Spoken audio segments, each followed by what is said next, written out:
Assalamualaikum warahmatullahi wabarakatuh. Apa kabar anak-anak semuanya? Semoga semua selalu dalam keadaan sehat walafiat ya. Amin ya rabbal alamin. Syukur alhamdulillah, pada kesempatan pagi hari ini kembali kita mempelajari yaitu pelajaran Al-Quran dan Hadis. Dan sekarang kita sudah masuk di bab yang ke-7, yaitu surah Al-Alaq, di buku paket di halaman 81.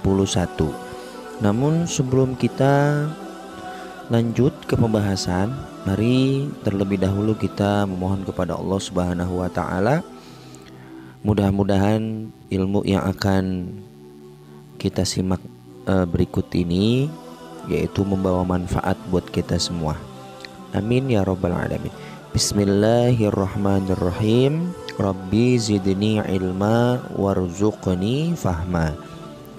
Ya anak-anak, silahkan dibuka di buku paket di halaman 81.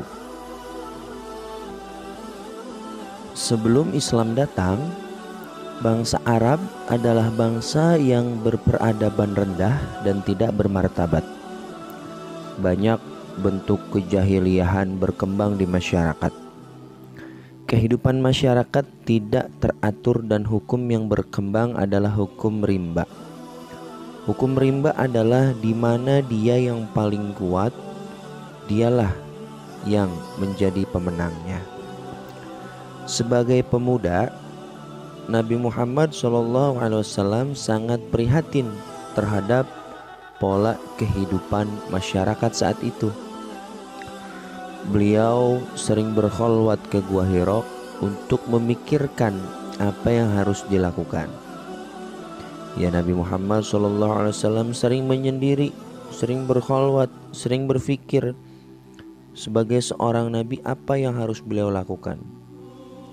Beliau mengharap adanya petunjuk untuk mengubah kehidupan masyarakat menjadi lebih baik. Saat itulah Allah Subhanahu wa taala memberikan petunjuk berupa wahyu dan sekaligus mengangkat beliau sebagai nabi. Pada saat itu Nabi yaitu berusia 40 tahun.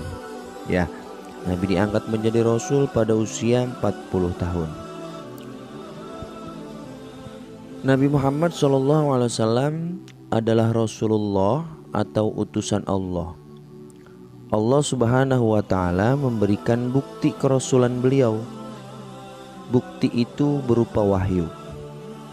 Wahyu yang pertama diterima Nabi Muhammad SAW ketika berkholwat di Gua Hira, yaitu surah Al-Alaq ayat 1 sampai ayat 5.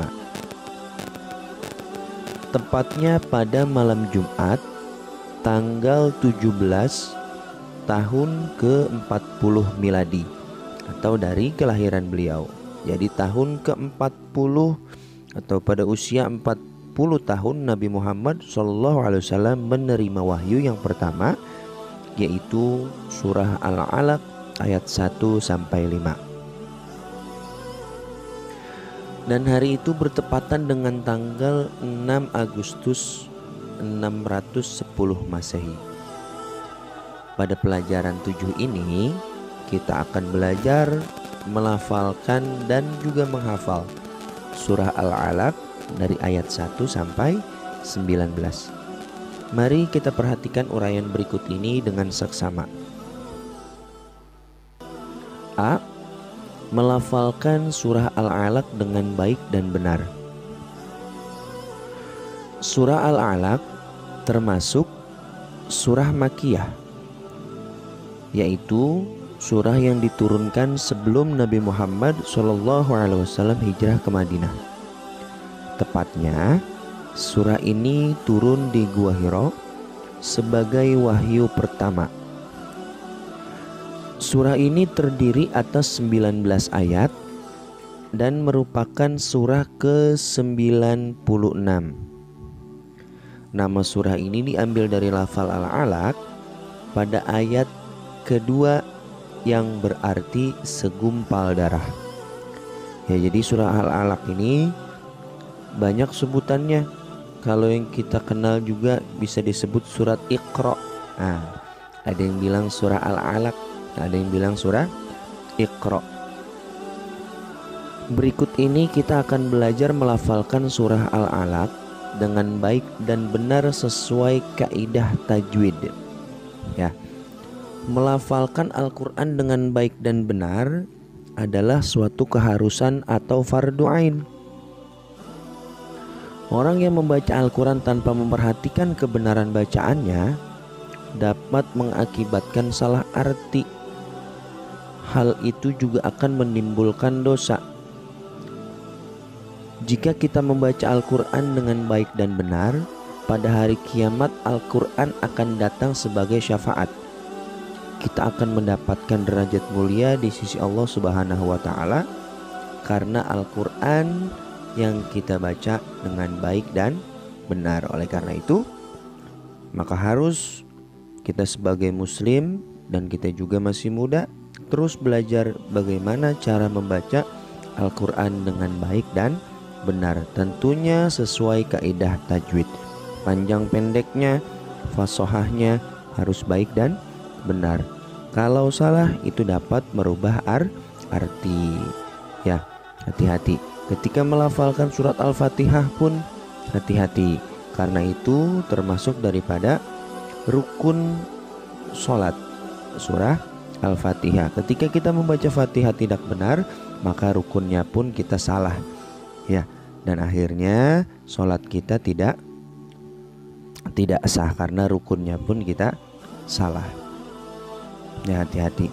Nah, untuk melafalkan surah Al-Alaq berikut ini nanti kita akan bahas di pertemuan yang selanjutnya. Ya, sekarang kalian beri garis bawah, ya, dibaca lagi biar makin ingat surah Al-Alaq turunnya di mana, kemudian artinya surah Al-Alaq itu apa, kemudian terdiri dari berapa ayat dan lain-lain, ya. Terima kasih anak-anak, semoga bermanfaat dan kita juga semua dapat memahaminya. Amin ya rabbal alamin. Wassalamualaikum warahmatullahi wabarakatuh.